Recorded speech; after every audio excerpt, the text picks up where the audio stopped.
Hello everybody, Omni here for one of the first of many playthroughs to come through on the channel, especially with the news for Devil May Cry 5 having been announced at E3. I've been itching to go back and replay through the series. And so I grabbed the HD collection and of course we're going to start, not chronologically in order, we're going to go ahead and start as they release. Unfortunately, that'll mean we play 2 before we play 3. But I'm going to go ahead and we're going to dive right in, start a new game, and go back to this lovely series that I've definitely loved from my childhood. There was a war between the human world and the Dante's dad doing a nice little dance in the background. But somebody from the underworld woke up to justice and stood up. This is such a common story, especially from across the seas. He quietly reigned the human world. Like, this is the plot to, like, Inuyasha, Yu Yu Hakusho, He became the legendary Dark Knight. gosh. Sparta. I'm sure there's more that I can't think of at the moment, but I love it all the same.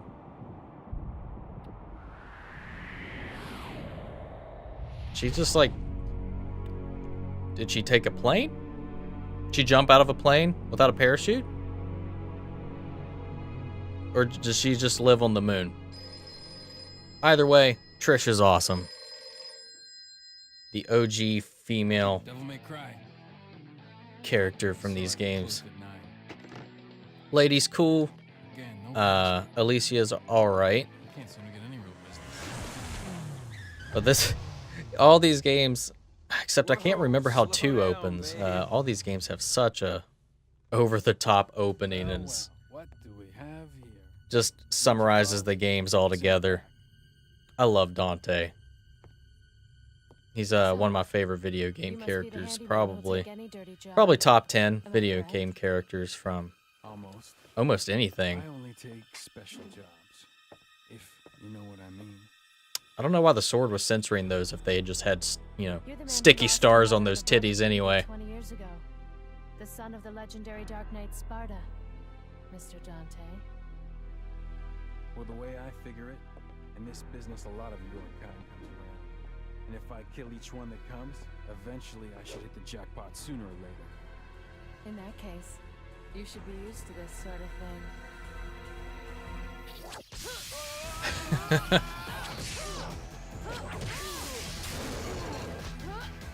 One of the best things I'd say about this series too is always the battle music. The soundtracks are so good on these games.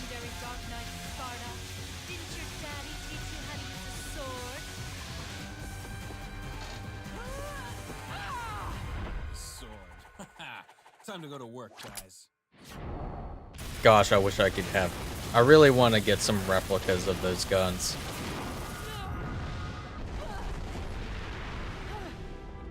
Even as a child, I had. This will be a recurring theme for him, just, you know, walking around with things just shoved through his body.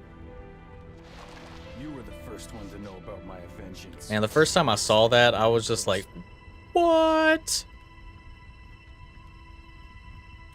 Also, It seems that way. a little bit crushed But I'm on not your Trish enemy. back in the day. My name is Trish. I came here to seek your help. To put But an it's end to the I underworld. find it a little weird for Dante to have a crush on her, because you kind of get that vibe. Because posed a little bit of some mommy issues. 20 years ago, Mundus, the Emperor of the Underworld, resurrected. Mundus. Yes. His powers were sealed by Sparta. He's attempting to gain control of the human world once again. He's From been a preparing remote to open island. a gate on Malay Island. I don't know if anybody, because I know it's fairly common knowledge if you look up the history of this game at all, but I want to know at what point this became Devil May Cry, because originally the development of this game started as what later became, or no, this game was what was supposed to be Resident Evil 4. But through the development stages, it became so drastically different than the Resident Evil roots that it started with, that they just decided to just dive hard into that direction they were going with the game and change the name. So rather than this being, Resident Evil 4, they decided to go whole hard with this demon slaying route and focus on creating a whole new game, which luckily paved the way for the actual Resident Evil 4 to come out, because I'm curious if they had just stuck this out and somehow forced it into being Resident Evil 4, how well that would have done, because the RE4 that we got was very well received, and arguably some people will say that that's the best Resident Evil game that we've gotten up until this point. I liked it. I liked Resident Evil 4 a lot, but it's not my favorite. I appreciate it for what it did for the series, both revitalizing it, but it also pushed it into that action game genre that ended up turning people off, especially from 5, which I didn't mind 5, but it definitely paved the way for 6, which is the lowest in the series, unanimously almost. But these games, they were the first real hack and slash game that I really delved into. I mean, there was Dynasty Warriors, stuff like that, but this was the paved the way for a lot of the games that would come out later. I always forget. I need to get the double jump for that part. Because if I remember correctly, this also came out before God of War, which is the big one at the time, or during this little age of the PS2.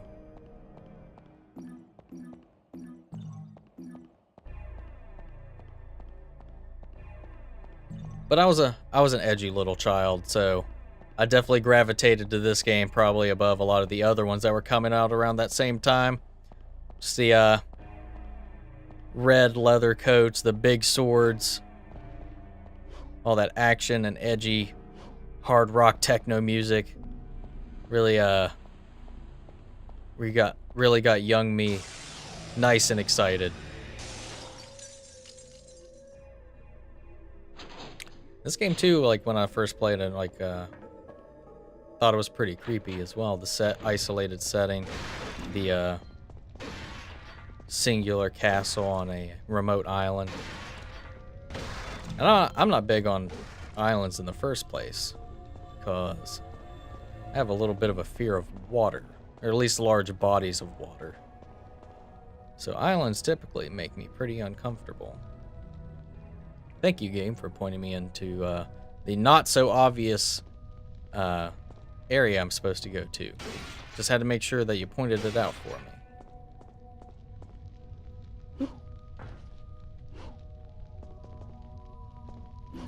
Oh, son of... Get back up there. Alright. Let's get that orb. Let's get down. Okay. I wonder if I take this,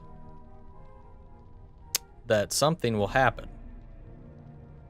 I feel like this jittering statue or puppet, which is vibrating right now for some reason, is going to do something when I take this. Not suspicious at all. We got a rusty key. All right. Oh, what? No. Dude, these things creeped me out when I was young. But they're still pretty badass. Oh no. See, the problem with this, I would have to say, especially the ones that throw the knives, because the camera angles in this game, where they change so much, there's there's always going to be someone off screen that you can't see is just going to throw something at you, and you'll have no idea to anticipate it at all. So it gets kind of annoying and frustrating as it goes on. Sometimes there's like so many more of these when you come through, and sometimes there's just barely anything. All right, this way. See, I remember the beginning of this game quite well. It's probably once we get to like the midsection that my memory starts to falter on it a little bit. All right. Let's see if we can rack up some red orbs. Get some currency here. There is a blue orb up here. Oh my gosh. Okay. Up. Alright. Okay. How come... Alright. There we go. Are you gonna just stay up there? Okay. We'll just move on. Alright. These things get harder as you go. You activate them by not just attacking them, because later it's based completely on your style while you're attacking them. Some of them you'll have to get like an S or an A rank for the style on them, and it gets a little difficult.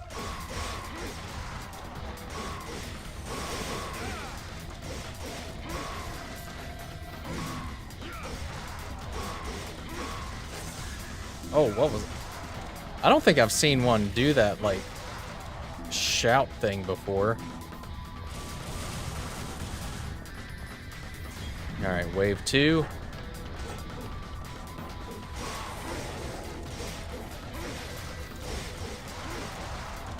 Okay.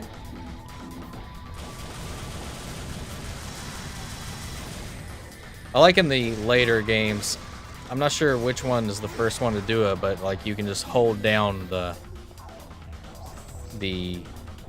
firing button rather than having to tap it repeatedly like you do in this one. There we go.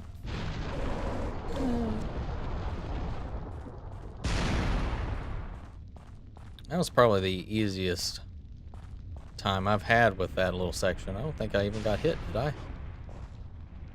Alright, moving up. There you are. Now you wanted to come play.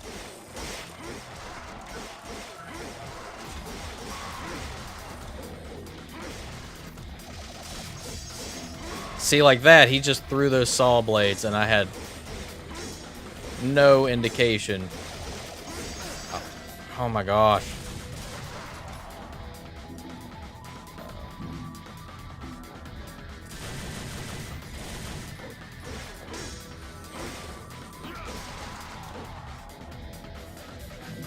Alright, let's get this last dude.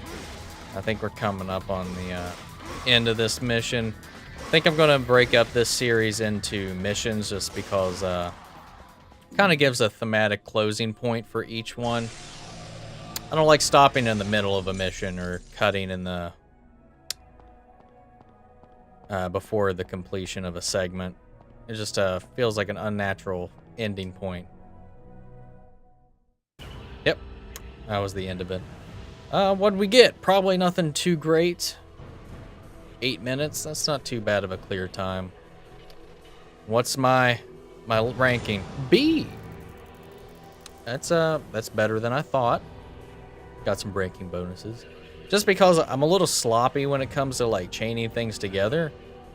At least until I get back in the groove of things. But I go for finishing, not so much the style unless I have to for the puzzles. But yeah, I'm proud of that. I'm proud of a B for that first little run through. So let's go ahead and tally up these red orbs. We'll go ahead and put in our first save here. Overwrite that where I was going through things before. And yeah. So that'll be it for this video. Just gonna try to keep things a little short, so you're not watching long, terribly drawn out bits of gameplay. But I'm gonna try to release these kind of regularly. So keep an eye out, and I will have more here coming up in the future. We'll try to get through Devil May Cry 1, Devil May Cry 2, 3. We'll play 4. Hopefully, I'd like to get through this whole series before 5 comes out next year. So I'm sure within 5 months before the game comes out, I'll have the time to finish these games. There's also a couple of other games that I want to get around to, and you'll see those on the channel. But anyway, this has been Omni, and this is the first in a series I'm calling Omn1Plays. So stick around, subscribe if you like the video, and comment if you have any suggestions or tips, anything like that to help me get through the playthrough. Like I said, I probably haven't played this game, man, since the PS2 is actually still a thing. But yeah, I'll catch you all later, and I'll see you all in the next video. Later.